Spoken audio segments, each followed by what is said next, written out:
నమస్తే, నా పేరు వెంకటేష్. నేను ఇండియన్ రిలేటివ్స్ కి ఒక 2024 మార్చి నుంచి కడుపులో నొప్పి వస్తుంది. ఇక్కడ కాళహస్తి, తిరుపతి, నాయుడుపేటలో ఎండోస్కోపీ ఇవన్నీ చూపించాను. ఇక్కడ చూపించినా నీకు సాఫ్ట్వేర్ వర్క్ చేస్తున్నావు, అందువల్ల నీకు వేడి వాటర్ ఎక్కువ తీసుకోవట్లేదు అంటున్నారు.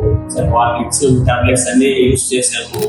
సలైన్ పెట్టారు, అది వేడికి అని చెప్పి అన్ని పెట్టారు. తర్వాత ఏది తగ్గలేదు. చెన్నై అపోలో కూడా వెళ్ళాను, ఒక ఈఎన్టీ ద్వారా ఇంట్లో కూడా ఎక్కువ వల్ల. అక్కడికి వెళ్ళినా కూడా నీకు ఈఎన్టీ ప్రాబ్లం లేదు, నీకు వెళ్ళి గ్యాస్ట్రోఎంట్రాలజిస్ట్ కలవమన్నారు. ఇంకా వేరే తెలుసు అంటారా, ఇది సర్జికల్ గ్యాస్ట్రోఎంట్రాలజిస్ట్ అని బాగా చూస్తారని చెప్పారు. ఒక రోజు ఉన్నట్టుండి మా మదర్ తీసుకెళ్లి నెల్లూరు అపోలోకి వెళ్ళాను. అక్కడ సిటీ స్కాన్ అన్ని చెక్ చేశారు. అక్కడ చెక్ చేశాక ఇట్లా మీడియం మార్కెట్ లిమిట్ సిండ్రోమ్ అని ఫుడ్ తినడం ఎక్కేటప్పుడు ఎక్కువ తినకుండా పేగు అడ్డుపడిపోతుంది. అందువల్ల ఫుడ్ కొద్దిగా ఎక్కువ తిన్నా కూడా కడుపులో నొప్పి వచ్చేసేది. ఇంకొక 5 days సార్ చూసి పోవడం ఇచ్చేసి పోవడానికి 5 days జస్ట్ ఇచ్చేయడానికి. తర్వాత ఇంకా జూన్ మన లాస్ట్ 2 months అయితే జూన్ లో ఆపరేషన్ చేస్తారు. ఆపరేషన్ లాస్ట్ 1 year నుంచి కూడా సేమ్ ప్రాబ్లమ్ సఫర్ అవుతుంటాయి. సార్ ఆపరేషన్ ఇప్పుడు మళ్ళీ ఈరోజు వచ్చాను.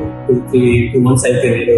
ఇప్పుడు ఆల్ పర్ఫెక్ట్ అన్ని బాగున్నాయి. ఉండే సినారీ ఏంటంటే మీడియం మార్కెట్ లెక్క ఉంటాయి. చిత్రం కానీ sir Nitish sir Apollo surgery చేసి రిలీజ్ చేస్తారు.